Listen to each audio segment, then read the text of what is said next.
It was one of those warm evenings when the city felt half asleep.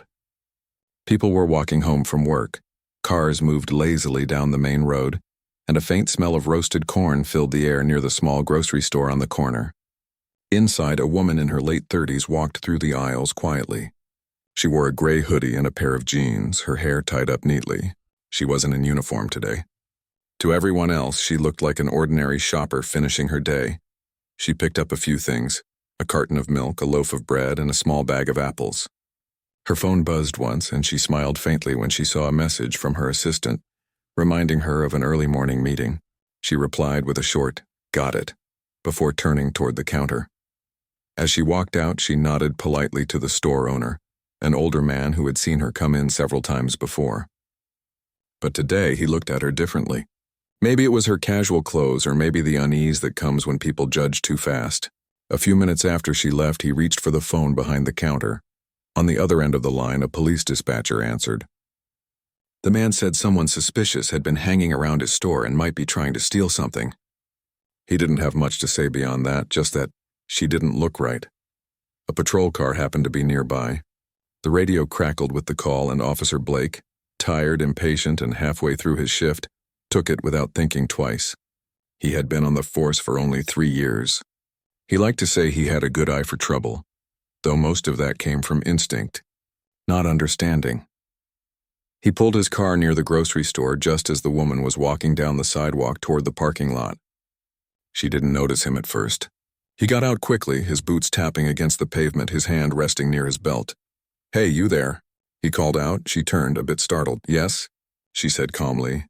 "What are you doing here?" he asked sharply. She blinked, confused. "I just came from the store," she said, holding up the small paper bag. "Is something wrong?" He didn't answer her question. Instead, he stepped closer. "Let me see some ID." Her calm eyes studied him for a second. "Sure," she said, setting the bag down to search her pockets. Then she realized her wallet was in her car. "It's right there in my vehicle," she explained, pointing toward the silver sedan parked by the curb. But Blake wasn't listening carefully. His tone grew harder. "Don't move," he ordered. The tension in the air thickened. She froze, trying to stay calm. Around them, a few people glanced over but didn't interfere. A mother walking her child stopped for a moment, sensing something off. "Officer," the woman said gently, "I think there's been a misunderstanding. I'm not doing anything wrong.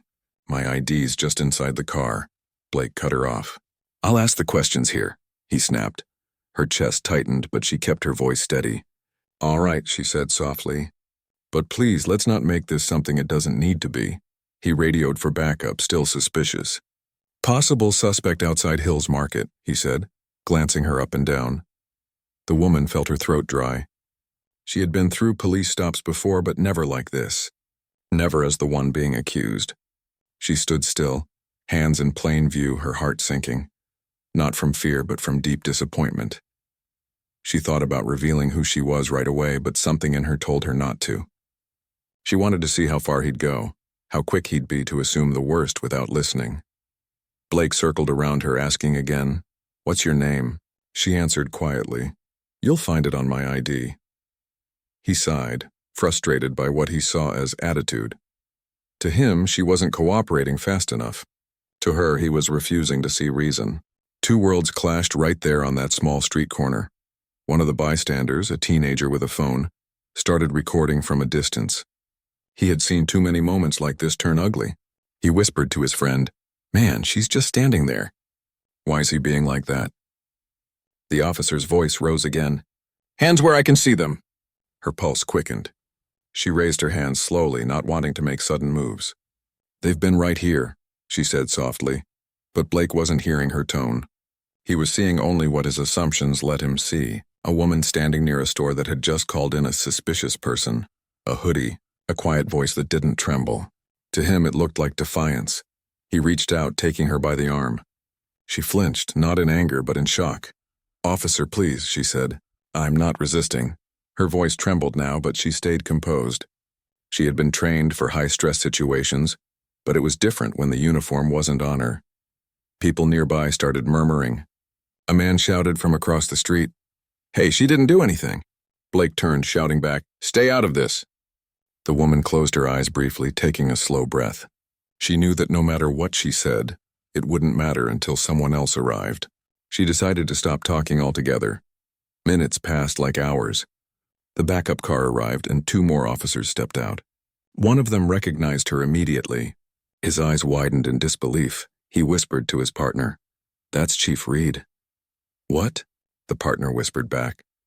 Before they could approach, Blake was still giving instructions, trying to sound in control. The tension hung heavy until the second officer walked up to him quickly and grabbed his arm. "Blake," he said under his breath. "You need to stop, right now." Blake frowned. "Why?" She's your boss," the officer interrupted firmly. "That's the chief." For a few seconds, nothing moved. The city noise faded. Blake stared at the woman, finally seeing her face clearly. The calmness in her eyes, the quiet strength. His jaw fell slightly. She said nothing. She didn't have to. Everything about her silence said more than words could. He stepped back, his hand trembling. "Chief?" he whispered. She nodded once, slowly. "Yes," she said quietly. "That would be me." The weight of what he'd done crashed over him. The looks from the crowd, the realization that his prejudice had just humiliated the very person leading his department. It all struck at once. He stammered, I didn't know." She looked at him, her voice steady but sharp. "You didn't ask," she said. There was no anger in her tone, just deep disappointment. The other officers stood frozen, not knowing what to say. One of them gently stepped forward to remove the cuffs from her wrists. But she had already slipped free from the situation emotionally. The crowd watched in silence. Some recorded, others whispered to each other. Everyone understood they were seeing something that would echo far beyond that street. When she finally spoke again, her voice was calm, but carried the weight of truth. "This isn't about me," she said softly. "It's about how easy it is for people to assume." Her words hung in the air, reaching not only Blake but everyone within earshot. She picked up her paper bag from the ground, brushed the dust off, and turned toward her car. As she opened the door, Blake's voice cracked behind her. "Chief, please." "I didn't mean—" She paused for a moment but didn't turn around. "You meant what you believed," she said. "And that's the problem." Then she got into her car and drove off slowly, leaving behind the flashing lights and stunned faces. As the taillights disappeared, the street fell quiet. The other officers exchanged uneasy glances. Blake stood frozen beside his car, realizing that the moment he thought he was in control was actually the moment he'd lost everything. That night, the video from the bystander started spreading online. People didn't know yet who the woman was, but they could see how calm she stayed and how unfairly she'd been treated. The comments filled with outrage, disbelief, and sadness. Meanwhile, in her home, the chief sat quietly in her living room, the untouched groceries still on the table. She replayed the moment in her mind, not as a victim, but as a reminder of how deep prejudice still runs. She didn't want pity or headlines. She wanted change. The night grew darker, but she stayed awake, staring at the city lights outside her window. She thought about her officers, the ones who believed in fairness and the ones like Blake who still needed to learn what justice truly meant. She knew tomorrow would bring chaos, questions, and cameras, but for now she just sat still, letting the silence remind her of one painful truth. Even when you've earned the highest title, there are still people who only see what they want to see. And in that quiet, she promised herself one thing, that this moment would not be wasted. It would become the spark for something better. Something that might finally open the eyes of those who refuse to look beyond their own fears. The next morning, the city woke to the sound of buzzing phones and whispers. The video from the night before had spread everywhere. It was on every local page, every community feed, and even started reaching bigger networks. People were angry, some heartbroken, others shocked. They didn't yet know that the woman in the video was the new police chief. To them, she was just another black woman treated unfairly for no reason. In the small apartment across town, Officer Blake sat on the edge of his bed, staring at his phone. He hadn't slept. The video was playing again and again on the screen, and every replay made him feel smaller. The comments hit hard. Words like abuse of power, disgrace, and typical cop filled the page. He had never felt this kind of shame. He looked at his uniform hanging on the chair, and for the first time it didn't look like pride. It looked like guilt. He wanted to turn back time, to listen, to think, to stop assuming, but it was too late. At the department, everyone was talking. The break room was filled with half-whispered sentences and nervous glances. Some of the officers had already found out who the woman was. They couldn't believe it. "The chief?" one of them said quietly. "He did that to the chief?" By noon, the truth was everywhere. The headlines read, "Local officer detains off-duty police chief in mistaken stop." But the stories didn't capture what really happened. The look on her face, the disbelief, the quiet dignity. They couldn't show what people in that street felt when they realized who she was. When Chief Reed walked into the office that morning, everyone stood still. The usual greetings stopped. The sound of keyboards went quiet. She walked past the rows of desks without a word. Her presence carried calm, but there was a heavy silence behind it. Blake was already there, called in early by the captain. He stood near the conference room door, his stomach twisted in knots. He didn't know what she would say. He didn't know what to say himself. She entered the room slowly, closing the door behind her. The air was thick with tension. She looked at him, not with anger, but with disappointment that cut even deeper. "Sit down," she said quietly. He sat. His hands shook slightly. "Chief, She raised her hand gently. "Not yet," she said. For a long moment, neither of them spoke. She studied him the way a teacher studies a student who has failed to understand the lesson, not to punish, but to make them face the truth. Finally, she said, "You remember what you said to me yesterday?" He nodded weakly. "Yes, ma'am. You told me not to move. You ordered me like I was a threat." He swallowed hard. "I thought you thought wrong," she interrupted softly. "You saw what you wanted to see." Her voice wasn't raised, but every word felt like it carried the weight of years of experience, years of watching people judged before they were known. He looked down at his shoes. "I didn't recognize you, Chief. I didn't mean to." She leaned forward. "That's the point. You shouldn't have to recognize someone to treat them with respect." He froze. She continued, her tone firm but even. "Every day people talk about fairness, about justice. But when the moment comes to live by those words, they forget. You forgot." Blake wanted to explain, to defend himself, but deep down he knew she was right.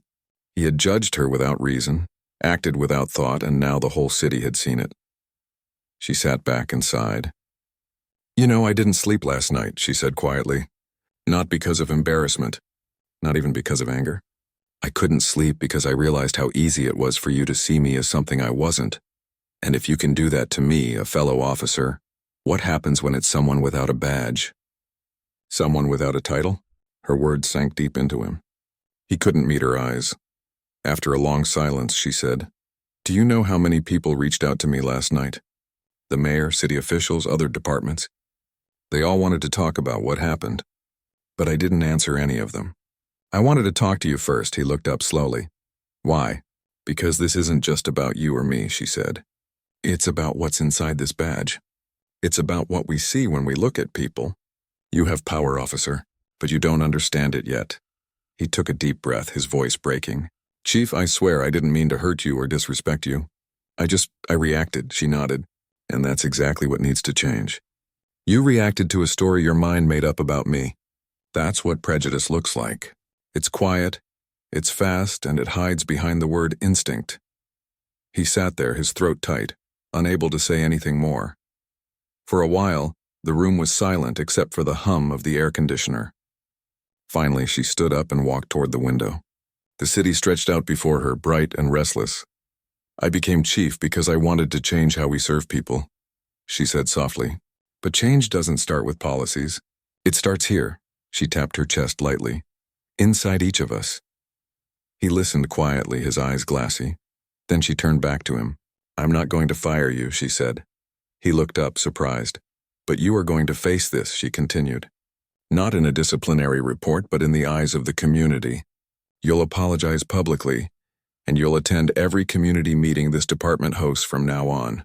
You'll listen to the people we serve. No excuses." He nodded quickly, relief and fear mixing inside him. "Yes, ma'am. I'll do anything," she nodded slightly. "You'll start by understanding what respect truly means. Not the kind written in the rule book, the kind that starts with seeing the person, not the label."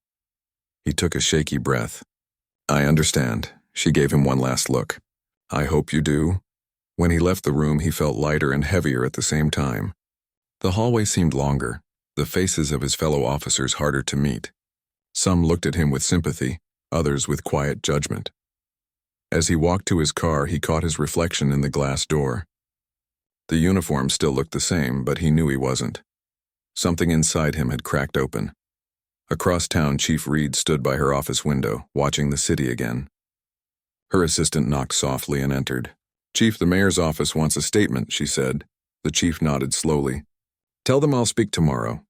"Not today." The assistant hesitated. "Are you sure?" "The press is already—" "I'm sure," she said calmly. "Today I need to think."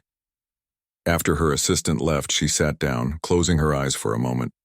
She thought about her years in service. The late nights, the training, the countless moments when she had to prove herself twice as much just to be seen equally. She remembered how proud she was the day she was sworn in as chief, and how she promised herself she'd lead with fairness. But fairness, she realized, was not something you could just teach. It had to be lived, felt, understood. Later that afternoon, she drove back to the same grocery store. The shopkeeper looked nervous when she entered. He knew who she was now. He started apologizing immediately, but she stopped him. "I'm not here for that," she said kindly. "I just wanted to ask, why did you call the police yesterday?" He hesitated, wiping his hands on his apron. I don't know. You looked like you were waiting outside too long, maybe." She nodded slowly. "You see how quick that thought came? You didn't mean harm, but it came anyway. That's what I want to change." The man nodded, embarrassed. She smiled gently, picked up another small bag of apples, paid for them, and left. As she walked out, a few people recognized her. One woman said softly, "We saw the video. Thank you for staying calm." Most people would have shouted. The chief smiled faintly. "Anger doesn't fix blindness," she said. "It only makes it louder." That night, as the city lights flickered again, Blake sat at his table writing a letter. It wasn't part of his punishment. No one told him to do it. He wrote it because he needed to. The words came slow, heavy. He wrote about what he saw that night, how his mind created a story before his heart could stop it. He wrote about how easy it was to forget that behind every face is a life, a story, a soul. When he finished, he folded the paper and put it in an envelope. The next morning, he'd leave it on her desk. Meanwhile, Chief Reed looked out over the same city from her apartment window. The same lights, the same sounds, but something had shifted. The problem she'd been fighting for years had finally stepped right in front of her, wearing the same badge she did. And now, she knew exactly where to start. The morning sun poured through the tall windows of City Hall, painting soft gold stripes on the floor. Reporters gathered outside the police department, waiting for a statement. Cameras were lined up, microphones raised, and questions already whispered between them. Everyone wanted to hear from the woman in the video, the chief who had stayed calm in a moment that could have easily turned ugly. Inside, Chief Reed sat at her desk, a folder open in front of her. It wasn't filled with reports or policies this time. It was filled with letters, some from citizens, some from other police officers across the country. Some were messages of support. Others were quiet apologies from people who said they had made the same mistake before. She read a few and sighed softly. She didn't want fame or pity. She just wanted people to understand the lesson hidden inside the whole event, that the real problem wasn't one bad decision, but the thinking that led to it. Her assistant stepped into the office, holding a small envelope. "Chief, this was left on your desk this morning," she said. The chief looked up and took it.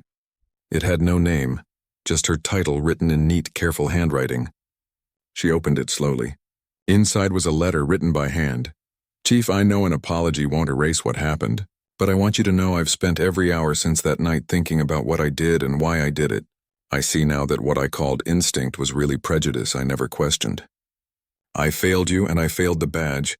I'll spend the rest of my time as an officer trying to make up for it. Not because I want forgiveness, but because I need to learn how to be better. Officer Blake." She read it twice, then folded it carefully and placed it inside her drawer. She didn't smile, but her expression softened slightly. It wasn't forgiveness, but it was a start. Later that day, a meeting was scheduled in the department's main conference room. The mayor, the captain, and a few senior officers were already waiting when she entered. The room grew silent. The mayor spoke first. "Chief, the whole city's watching. People want a response. They're asking for the officer's suspension. Some are even calling for his resignation. How do you want to handle this?" The chief looked at the faces around her. They were expecting anger, maybe revenge, but she only said, "I want to handle it with understanding." The captain frowned slightly. "Understanding?" She nodded. "Yes, what happened was wrong. But firing him won't fix the mindset that caused it. We need to look deeper. I want training, honest conversations, community involvement. I want my department to see what happens when we let assumptions lead our actions." The mayor leaned back in his chair. "The public might not like that. They're angry. They're not angry because they hate us," she said calmly. "They're angry because they've stopped believing we can change. This is our chance to prove them wrong." The room fell silent for a moment. Then the mayor said quietly, "You really mean to turn this into a lesson?" She nodded. "Yes, a painful one, but a necessary one." That evening the chief stood before the press. The flash of cameras lit up the steps as she approached the microphones. Reporters shouted questions, but she waited for the noise to fade. "Yesterday I experienced something that many people in this city face every day," she began. "A moment of being judged before being known. I want to be clear, I am not angry. I am disappointed. Disappointed that this is still happening, even among those sworn to protect." Her voice stayed steady, though her eyes carried deep emotion. "The officer involved has apologized. I have accepted his apology, but that doesn't mean the conversation ends there. We will use this as an opportunity to rebuild trust, not with words, but with action. This department will listen, learn, and do better. I promise that."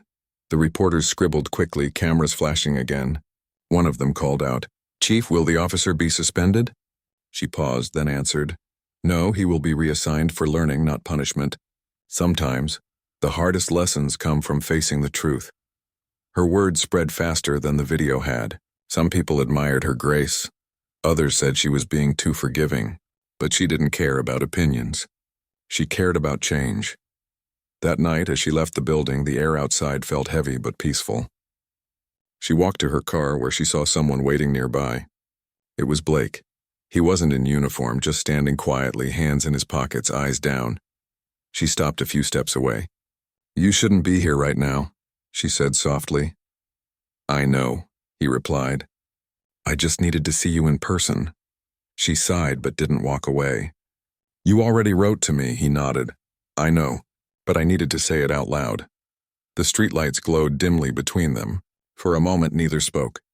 Then he said quietly, "I was raised thinking I was fair, that I saw everyone the same, but that night I realized how wrong I was. I reacted to a story in my head, not to the person in front of me. And when I saw your badge later, it broke me, because I realized I didn't see you as a person first." The chief looked at him, her face calm but thoughtful. "Do you understand now that it's not about me being chief?" He nodded quickly. "Yes. It's about how easy it was for me to see you as less just because of what I thought I saw." She looked up at the quiet street. "I became a police officer because I wanted to be part of something fair. But fairness isn't written in the law. It's carried in the heart. If that's missing, the badge means nothing." He lowered his head. "I don't expect you to forgive me." "I already did," she said softly.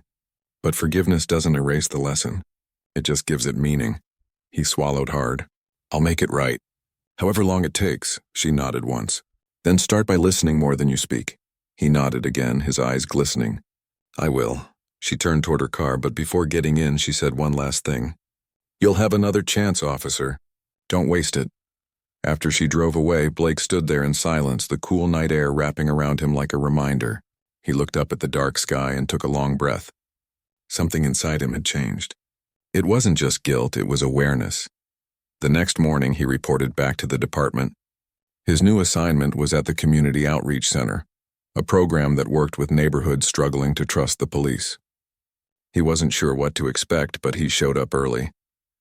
When he entered the small building, a group of children were sitting at a table coloring, while a few parents talked with two other officers. One of them, a woman named Carla, smiled faintly when she saw him. "So you're the famous one, huh?" she said with a half smile. He managed a weak grin. "I guess so." She handed him a clipboard. "You're helping with the after-school program today. Don't worry, it's not as scary as Twitter makes you sound. He chuckled nervously. I'll try not to mess it up. Throughout the day, he listened more than he spoke. He helped hand out snacks, cleaned up after the kids, and stayed quiet during the group discussion about fairness and respect. He didn't try to explain himself. He just listened to their stories, their pain, their hopes. One man spoke softly about being stopped while walking home from work. A teenage girl said she was scared to call the police even when she needed help. Each story felt like a mirror, reflecting pieces of the world he had never noticed before. When he drove home that evening, he didn't feel proud, but he felt awake. For the first time, he was starting to understand what the chief had meant. Meanwhile, at her office, Chief Reed sat with a small smile as she read a report from the outreach center. It said attendance had doubled since the new officer joined. She didn't need to ask why. People were curious, and for the first time, the conversation had begun. She leaned back in her chair, closing her eyes. Sometimes change didn't start with big speeches or dramatic punishments.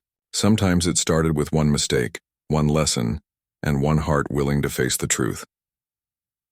As the evening light faded, she thought again about that night outside the grocery store. The confusion, the humiliation, the silence, all of it had turned into something else. A spark. A door opening. She didn't know what the future held for her department or for Blake, but she knew one thing for sure. This wasn't just her story anymore. It belonged to everyone who had ever been judged too soon, and to everyone brave enough to unlearn what they were taught. And as the city lights flickered outside her window, she whispered to herself, maybe this is how real change begins, not with anger, but with awakening. The world around them froze in silence. For a few long seconds, nobody moved. The air felt thick, as if the city itself was holding its breath. The young officer, who had been so loud and forceful only moments ago, now stood frozen in disbelief. His hands trembled slightly as the truth sank in. The woman he had just disrespected, his voice cracking as he barked orders at her, wasn't just another person passing by. She was his boss, the highest authority in the department. The police chief. His face turned pale. His body went stiff and his heartbeat grew loud in his ears. All those people who had gathered to watch, who had pulled out their phones to record what was happening, were still there. The cameras were still rolling. Only now their eyes had changed. A few looked shocked. Some looked angry.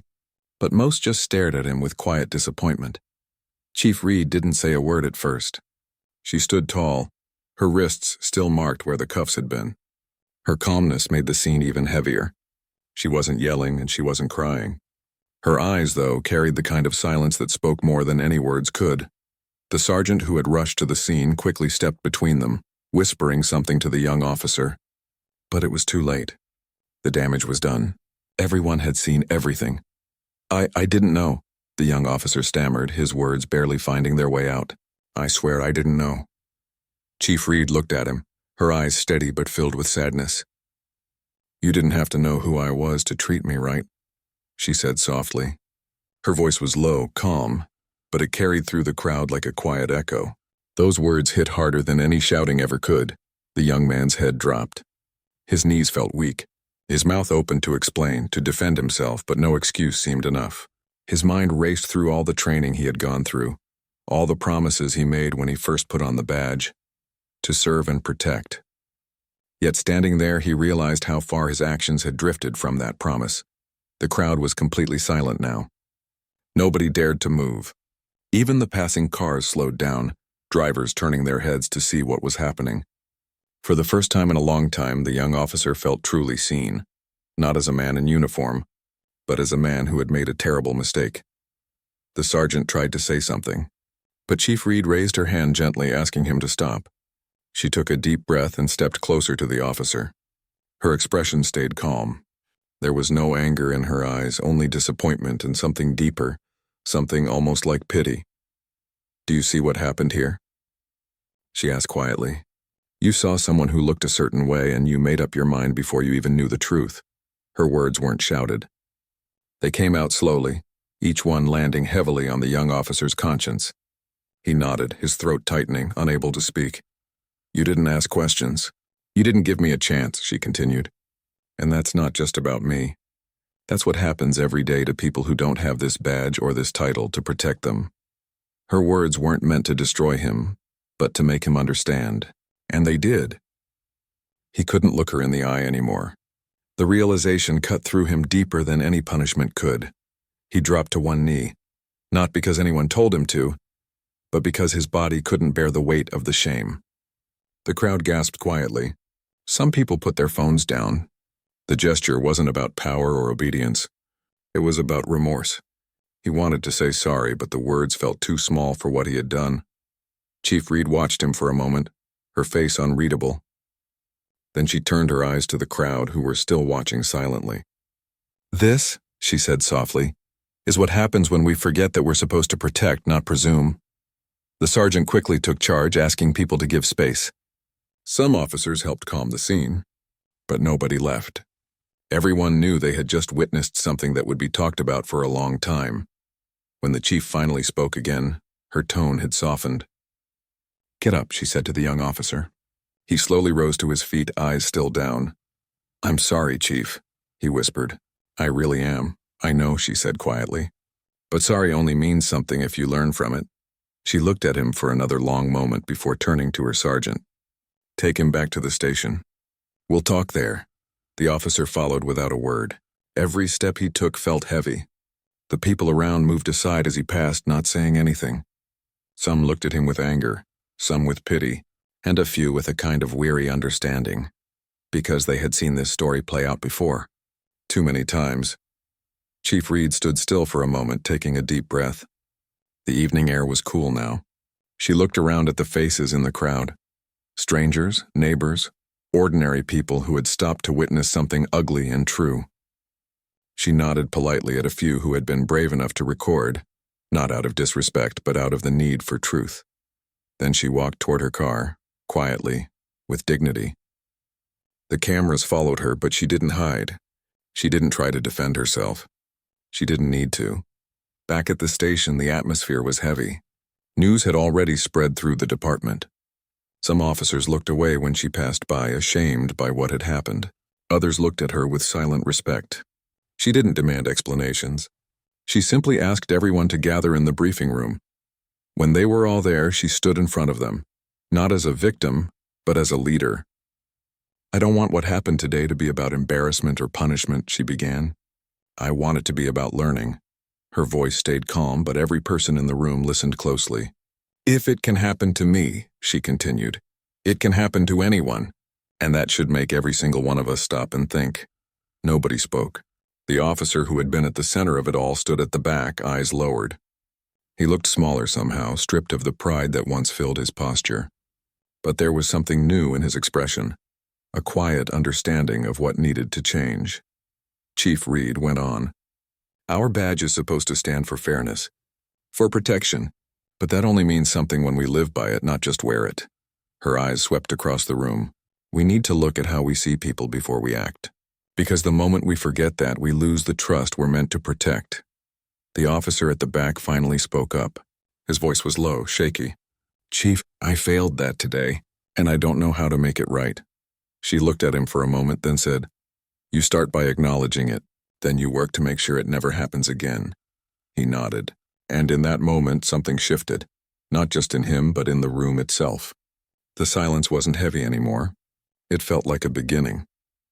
Later that night, Chief Reed sat alone in her office. The city lights glowed faintly through the window. She leaned back, closed her eyes, and let out a deep sigh. She wasn't angry anymore, just tired. But she also felt a sense of purpose she hadn't felt in a while. She thought about all the people who would see that video online.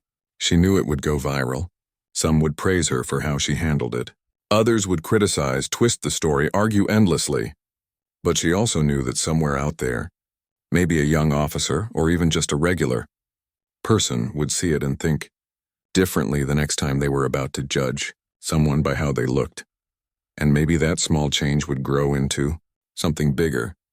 She looked down at her desk, where a small photo of her academy class sat in a frame, so many young faces full of hope and pride. She smiled faintly. "Still got work to do," she murmured to herself. Outside, the city was quiet again. But inside that quiet, a spark had been lit. A lesson had been learned the hardest way. But at least it had been learned. And as Chief Reed turned off the lights and left the station that night, she didn't walk out as a victim. She walked out as a reminder that true strength isn't shown in how much power you have, but in how much grace you show when others forget your worth. The next morning, the sun rose over the city as if nothing had happened. People were on their way to work, buses hummed down the streets, and children laughed on their way to school. But inside the police department, the atmosphere was far from ordinary. Everyone had seen the video by now. It had spread everywhere overnight. Social media, news channels, even morning talk shows. Clips of the moment when Chief Reed revealed her identity were looping endlessly online. Some people were shocked, others inspired. Many called her calm reaction powerful. But some voices online were angry. Angry that such a thing could still happen, even to someone who wore the same badge. Inside the department, whispers filled the halls. Some officers avoided eye contact, others spoke quietly in corners. Nobody really knew what to say. The young officer at the center of it all hadn't come in yet.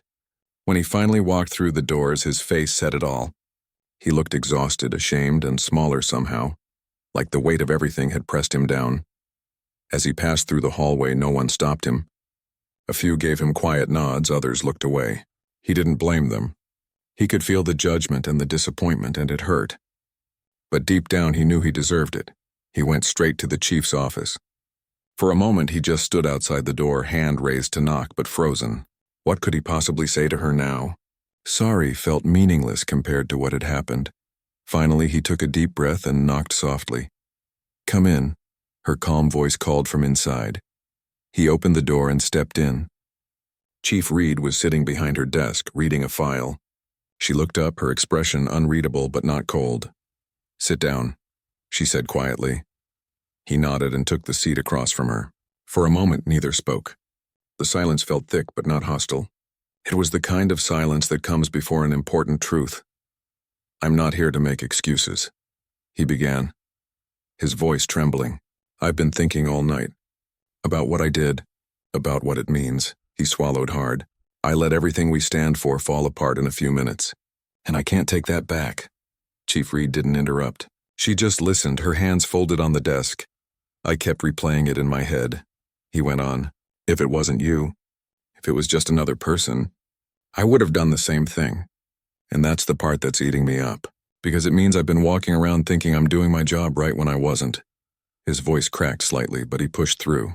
I judged you without knowing anything about you. I saw what I wanted to see, not what was there. And if I'm honest, that's not policing. That's prejudice. For the first time, the chief spoke. What do you think you should do about it? He looked at her, unsure how to answer. I don't know yet, he admitted. But I want to learn. I want to understand why I saw things that way. And I want to change that. She leaned back in her chair, studying him. Most people don't get this kind of wake-up call, she said. Some people go their whole careers never realizing what they're doing wrong. You've been given a moment most never face. What matters now is what you do with it. He nodded slowly. If you'll let me, I'd like to help fix what I broke. Chief Reed didn't answer right away. Instead, she opened a folder on her desk and slid a paper toward him. It was a notice about a new community outreach program, one she had been trying to start for months, focused on building trust between officers and residents. I was planning to assign someone else, she said, but I think you should lead it. He looked up, startled. Me? Yes, you, she said firmly. You've seen both sides now. What happens when people stop listening and how it feels to be on the receiving end of judgment. Use that. Turn it into something that helps others see what you couldn't see yesterday. He was speechless for a moment. You'd still trust me with that? She nodded. Trust isn't about never making mistakes. It's about what you do after you've made them. He nodded slowly, emotion filling his eyes. Thank you, he said softly. I won't waste this chance. Good, she replied. Because the real work starts now. Over the next few days, the story continued to spread. Reporters wanted interviews. People debated what it all meant. Some saw it as a story of redemption. Others said it showed how deep prejudice could run. Chief Reed turned down most interview requests, choosing instead to focus on the department. She didn't want this to be just another viral moment. She wanted it to lead to real change. She called for a full department meeting. Every officer was required to attend. The room was packed, the air heavy with tension and curiosity. Cameras weren't allowed inside. This was meant to be honest, not performative. When Chief Reed stepped to the front, the room fell quiet. She looked around at the faces, some young and eager, some older and tired. "What happened last week wasn't just about one officer," she began. "It was about all of us, about how we see people, and how that shapes the way we act." She paused, letting her words settle. "This department, this city, this country, we can't keep pretending that bias doesn't exist. We wear these uniforms to serve, not to judge. But too often, we do the opposite without even realizing it." No one moved. Some officers shifted uncomfortably in their seats. Others stared down at their hands. "We can't fix what we won't face," she continued, "and that's what we're going to do. Face it, learn from it, and do better." Then, to everyone's surprise, she called the young officer to the front. Whispers ran through the crowd. He walked up slowly, unsure what to expect. "I asked him to join me today," she said, "because this isn't about punishment. It's about accountability." The young officer stood beside her, his head slightly bowed. When he spoke, his voice shook but was steady enough to carry across the room. "I know I let all of you down," he began. "But more than that, I let down the people we're supposed to protect. I didn't see the person in front of me. I only saw my assumptions. And I know some of you might not have done what I did, but maybe you've thought it, even for a second. Maybe we all have. That's what needs to change." His honesty surprised many in the room. For the first time, he wasn't just another officer. He was human, flawed but trying. Chief Reed nodded slowly beside him. "This is what leadership looks like," she said. "Not perfection. Honesty." That moment changed the department in ways no training ever could. Officers began opening up more, talking about the things they had kept quiet about for years. The mistakes, the fears, the blind spots they didn't want to admit. Soon after, Chief Reed and the young officer began visiting schools, community centers, and churches, speaking together. The first time they stood on stage, the audience was quiet, unsure what to expect. But when the officer spoke about what he'd learned, there was something raw and real in his voice. He didn't defend himself. He didn't sugarcoat it.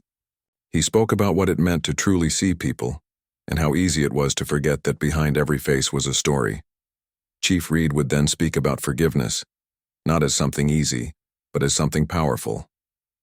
"You can't fix hate with hate," she'd say. "You fix it with truth and courage." Over time, people began to see that the story wasn't just about a mistake. It was about what came after. News outlets started calling it the apology that changed a department. Months passed. The city felt a little different now. People began greeting officers on the street again, little by little. The tension that once filled every encounter seemed to ease, even if just slightly. One evening, as Chief Reed walked out of the station, she saw the young officer finishing up paperwork. He looked up and smiled faintly. "Heading home?" she asked. He nodded. "Yeah, been a long day, but a good one," she smiled back. "Keep it that way." As she walked toward her car, she thought about how strange life was. One small encounter, one moment of injustice had turned into something much bigger. Something that forced people to think, to change, to grow. Maybe that's what real progress looks like, she thought. Not grand speeches or perfect people, but broken moments turned into lessons that last. And as she drove home, the city lights reflecting on her windshield, she felt something she hadn't felt in a long time. Hope. Weeks passed and the city slowly began to settle down. The noise that had once surrounded the incident started to fade, replaced by something quieter. Conversations. Real ones. People were talking about bias, about fairness, about what it means to really serve the public. For the first time in a long time, the community and the department were talking with each other, not against each other. Chief Reed noticed the change everywhere she went. When she walked through neighborhoods, people would wave. When she stopped at the local cafe, someone would always come up to thank her for the way she handled everything. But she never let it make her proud. She would smile kindly and say, "It wasn't just me. It was all of us learning together." One morning, she stood by the window of her office watching the sun rise over the city skyline. The light spilled across her desk, touching the stack of letters and emails people had sent her. Messages of support, gratitude, and even apology. Some came from people she'd never met, others from officers in departments across the country. Many of them said the same thing. "You made me stop and think." She smiled faintly as she read through a letter from a young recruit. "I joined because I wanted to help people," it said. "But sometimes I forget what that really means. Your story reminded me." Those words meant more to her than any award or praise. That was what all of this had been about, reminding people why they wore the badge in the first place. Later that day, the young officer from the incident knocked on her door. He was holding a few sheets of paper. His expression was serious but calm. "Chief," he said softly, "I wanted to show you something." She gestured for him to sit. "What's that?" "It's a plan," he said, handing her the papers. "A proposal for a new training program. I've been working on it with some of the team. It's about understanding community bias, not just through lectures but through experience." She flipped through the pages, reading the notes he had written in his own handwriting. It wasn't perfect, but it was sincere. The plan included workshops with residents, role reversal scenarios, and open discussions between officers and civilians about how both sides see each other. He leaned forward slightly. "I know I'm the last person anyone would expect to lead something like this," he said. "But that's exactly why I think I should. I don't want what happened to me to just be a story people tell. I want it to change something." Chief Reed looked at him, her expression thoughtful. "You've come a long way," she said. He nodded. "I'm trying," she smiled softly. "And that's all anyone can do, try." They spent the next hour going through his proposal. She offered suggestions, added her thoughts, and together they built something that could make a real difference. When they were done, she looked at him and said, "Let's make this official." He blinked. "You mean—" "Yes," she said with a small nod. "You'll lead the first session next week. I'll be there too." His face lit up with a mix of nervousness and gratitude. "Thank you, Chief. I won't let you down." "I know you won't," she replied. The following week, the training began. The room was full, officers, community members, even students who wanted to observe. The atmosphere was tense at first, with people unsure what to expect. But as the young officer started to speak, the room began to soften. He didn't use big words or polished speeches. He spoke honestly from the heart. He told them what he had done, what he had learned, and how it had changed him. There was no attempt to defend himself. He simply told the truth. He said, "Sometimes we wear this uniform so long that we forget people don't see the badge first. They see a person, and that person can either make them feel safe or afraid. I made someone afraid, and that's something I'll carry with me. But I'm here now, trying to make sure no one else does the same." The room was quiet when he finished. Then slowly, people began to clap. Not out of celebration, but respect. Even the officers who had been skeptical at first looked moved. Chief Reed spoke next.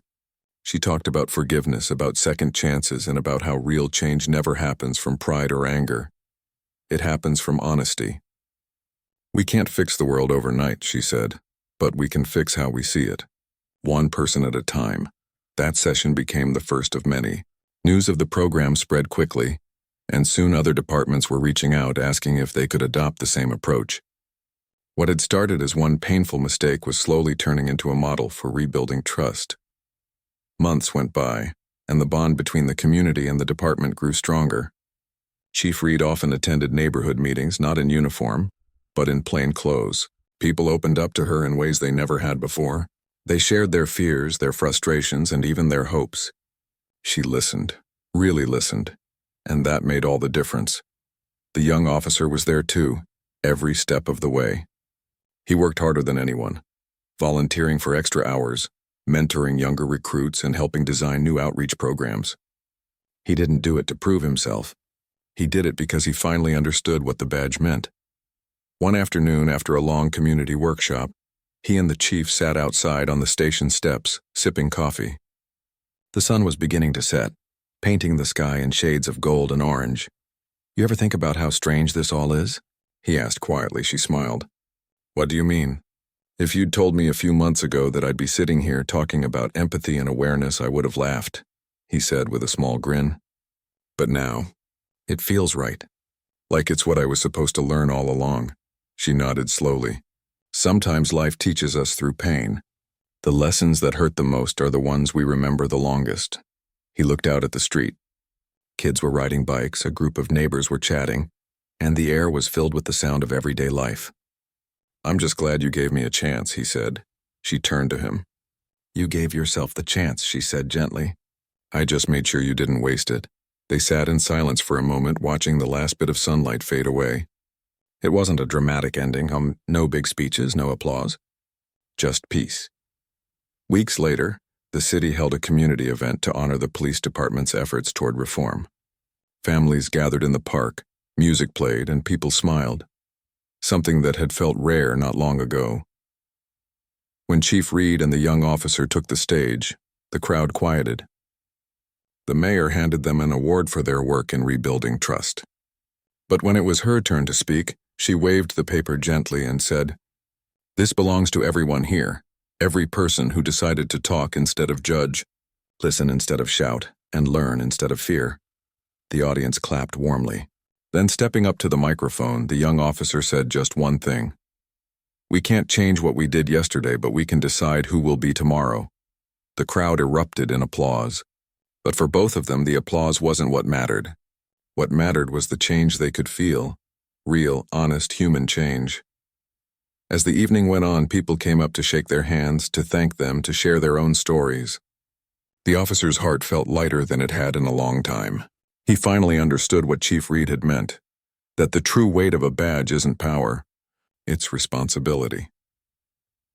Later that night, after everyone had gone home, the park was quiet again. The stage lights had been turned off and the sound of laughter had faded into the distance. Chief Reed stood by her car for a moment, looking up at the stars. She thought about how far things had come, from that tense, painful day on the street to this moment of calm and unity. She smiled softly, whispering to herself, maybe this is how change really begins, not with anger, but with understanding. And as she drove away, the city lights twinkled like tiny reminders of hope. The world wasn't perfect and it never would be, but it was moving in the right direction. And sometimes that was enough.